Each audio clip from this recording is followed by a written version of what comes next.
ગમે તેમ કરીને આ ડોક્ટરને પટાવવો જ પડશે, તો જ હું હંસરાજની હંસલી બની શકીશ. મારે મારા રૂપની જાળમાં આ ડોક્ટરને ફસાવવો જ પડશે.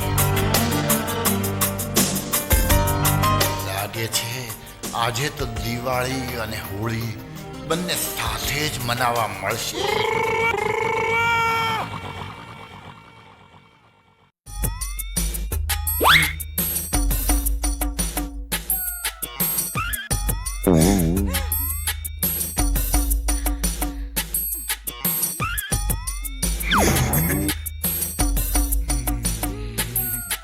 શું થાય છે ડોક્ટર સાહેબ?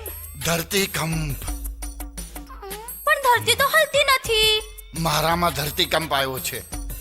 તે મને હાથ લગાડ્યો ને તો મારામાં સુનામી આવી છે. લોહીમાં મોજા ઉછળે છે. જો મારા કારણે આ ધરતીકંપ આવ્યો હોય તો મારે જ તમારો ઈલાજ કરવો જોઈએ, નહીં? જે પણ કરવું હોય એ જલ્દી કર. પણ મારી પણ એક શરત છે. મને તારી બધી શરતો મંજૂર છે. તો તમે મારી મોટી બહેનનું ડેથ સર્ટિફિકેટ બનાવી દો, એ પણ વગર પોસ્ટમોર્ટમ કર્યા વગર. પણ આ તો છેતરપિંડી કહેવાય, ગેરકાનૂની. એમ તો આપણે જે કરીએ છીએ એ કાનૂની છે કે? ઠીક છે, મને તારી બધી શરતો મંજૂર છે, પણ મારો ઈલાજ જલ્દી કર.